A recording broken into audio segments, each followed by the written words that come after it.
High, আমি Mohammad Imran. Welcome to my YouTube channel. আজকে আমি আলোচনা করব মাইক্রোসফট এক্সেলের 4টি ফর্মুলা নিয়ে। তো 4টি ফর্মুলা হচ্ছে কাউন্ট, কাউন্টা, কাউন্ট ইফ এবং কাউন্ট ইফস। মূলত এই 4টি ফর্মুলার কাজই হচ্ছে গণনা করা। তবে ফর্মুলা ইউজিং এর ক্ষেত্রে এক একটি ফর্মুলা এক এক ধরনের গণনা করে। তো চলুন দেখে আসি সেই প্রসেসটি।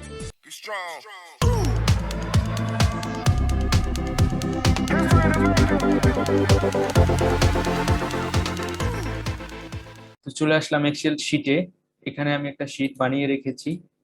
তো শিটটি হচ্ছে, শিটের ভিতরে দেওয়া রয়েছে নাম, ID number, designation, department, month, salary. তো এখান থেকে আমি কাউন্ট শুরু করব। আর এখানে রেখেছি আমাদের 4টি ফর্মুলা: কাউন্ট, কাউন্টা, কাউন্ট ইফ এবং কাউন্ট ইফস। তো আমরা এখন এই প্রসেসটি দেখব। তো দেখার আগে একটা রিকোয়েস্ট থাকবে, যারা এখনো আমার চ্যানেলটি সাবস্ক্রাইব করেননি তারা এখনই আমার চ্যানেলটি সাবস্ক্রাইব করুন এই ধরনের ইন্টারেস্টিং ভিডিও পেতে। তো এখন আমরা কাউন্টের কাজটি শুরু করব। তো এখানে আমরা ইকুয়াল টু কাউন্ট, কাউন্টের উপরে এসে আমরা ডাবল ক্লিক করব। করার পরে এখানে ভ্যালু চাচ্ছে। আমরা এই এখানে 6টা কলাম আছে, আমরা 6টি কলমকে সিলেক্ট করে দিয়ে এন্টার প্রেস করলাম। এখন সে কি বলতেছে, কাউন্ট 3। কিন্তু দেখুন আমাদের এখানে কলাম রয়েছে 6টা, একটা, দুইটা, তিনটা, চারটা, পাঁচটা, 6টা কলামের ভিতরে সে 3টা কাউন্ট করছে। তাহলে কাউন্টের কাজটা কি? সে কাউন্ট করছে যেটা নিউমেরিক্যাল, অর্থাৎ যেটার ভিতরে, যে কলামের ভিতরে নাম্বার দেওয়া আছে, শুধু এই কলামগুলোই সে এখানে কাউন্ট করছে। তার মানে এখানে দেখুন এটা হচ্ছে নিউমেরিক্যাল কলাম, তার মানে হচ্ছে এটা নাম্বার দেওয়া আছে, এটা এক নাম্বার, একটা একটা পেলাম। এখানে এটাও নাম্বার দেওয়া আছে, 2টা পেলাম। এবং স্যালারি এটাও একটা নাম্বার, 3টা পাইলাম। তো যেগুলো সংখ্যা থাকবে সেগুলোই সে কাউন্ট করবে, তার মানে 3টা সে কাউন্ট করছে। এখানে যদি আপনি আরেকটি সংখ্যা দিয়ে দেন প্রোডাকশনের জায়গায়, তাহলে 4টা হবে। দেখুন আমি দিয়ে দিলাম, দেখুন এখানে 4টা কাউন্ট হয়েছে। এটা হচ্ছে কাউন্ট ফর্মুলার কাজ। দ্বিতীয়টা হচ্ছে কাউন্টা। তো আমরা কাউন্টটা ব্যবহার করি। কাউন্টটা, দেখুন এই যে কাউন্টে ডাবল ক্লিক করলাম, করার পরে আমরা ভ্যালুটা এখানে সেট করে দিলাম। দেখুন এখানে সে 6টা কাউন্ট করছে। অর্থাৎ কাউন্টার কাজ হচ্ছে যে কলামগুলোতে নিউমেরিক্যাল এবং টেক্সট মিস থাকবে সেগুলো সে এখানে কাউন্ট করবে।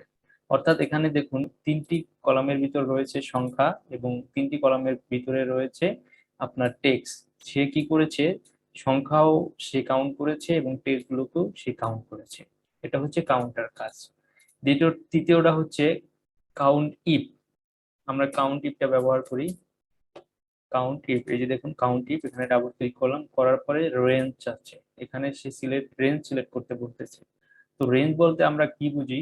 আমরা রেঞ্জ বলতে বুঝি যে কোনো একটি এরিয়া। ঠিক আছে, রেঞ্জের বাংলা হচ্ছে এরিয়া। তো আমরা কোন এরিয়াটাকে সিলেক্ট করব?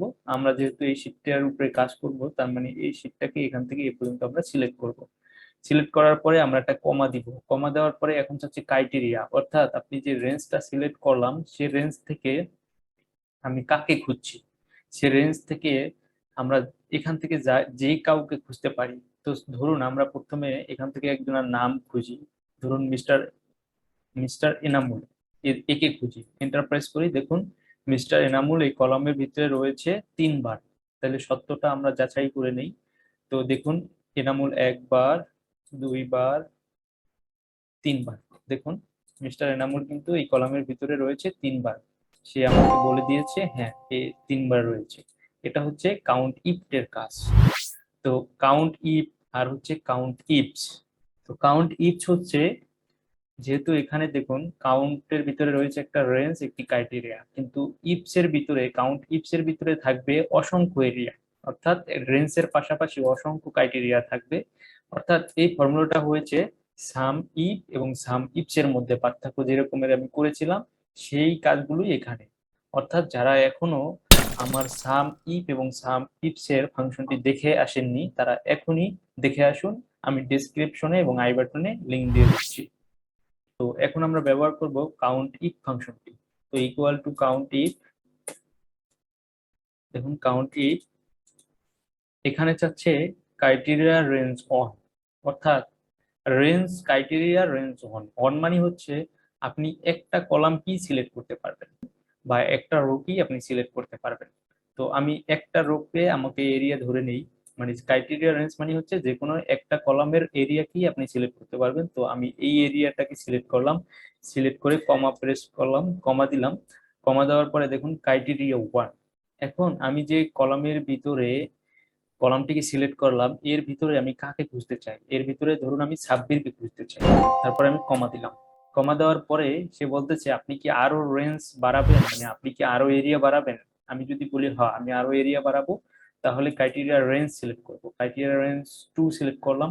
তো ক্রাইটেরিয়া রেঞ্জ 2 সিলেক্ট করলাম, এটাকে এটাকে সিলেক্ট করার পরে কমা দেওয়ার পরে দেখুন ক্রাইটেরিয়া 2 চাচ্ছে, অর্থাৎ আপনি 1 নাম্বার ব্যক্তিকে এই কলাম থেকে খুঁজে বের করলেন, এখন আপনি দ্বিতীয় কলাম সিলেক্ট করলেন।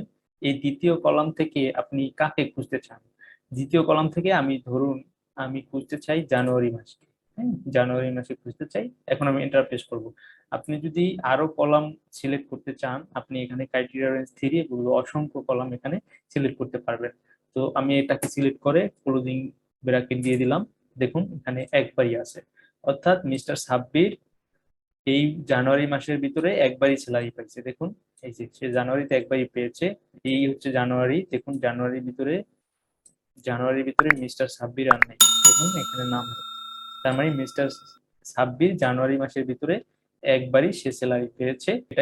এটাই হচ্ছে কাউন্ট ফর্মুলার কাজ। তো এই ভিডিওটা দেখে যদি আপনি উপকৃত হয়ে থাকেন, তাহলে মাস্ট বি একটি সাবস্ক্রাইব, একটি লাইক এবং কমেন্টস করতে ভুলবেন না। তো আজকের ভিডিও এই পর্যন্তই, দেখা হচ্ছে নেক্সট কোনো ইন্টারেস্টিং ফর্মুলা ভিডিও নিয়ে। তো ভালো থাকেন, সুস্থ থাকেন, আল্লাহ হাফেজ। Be strong.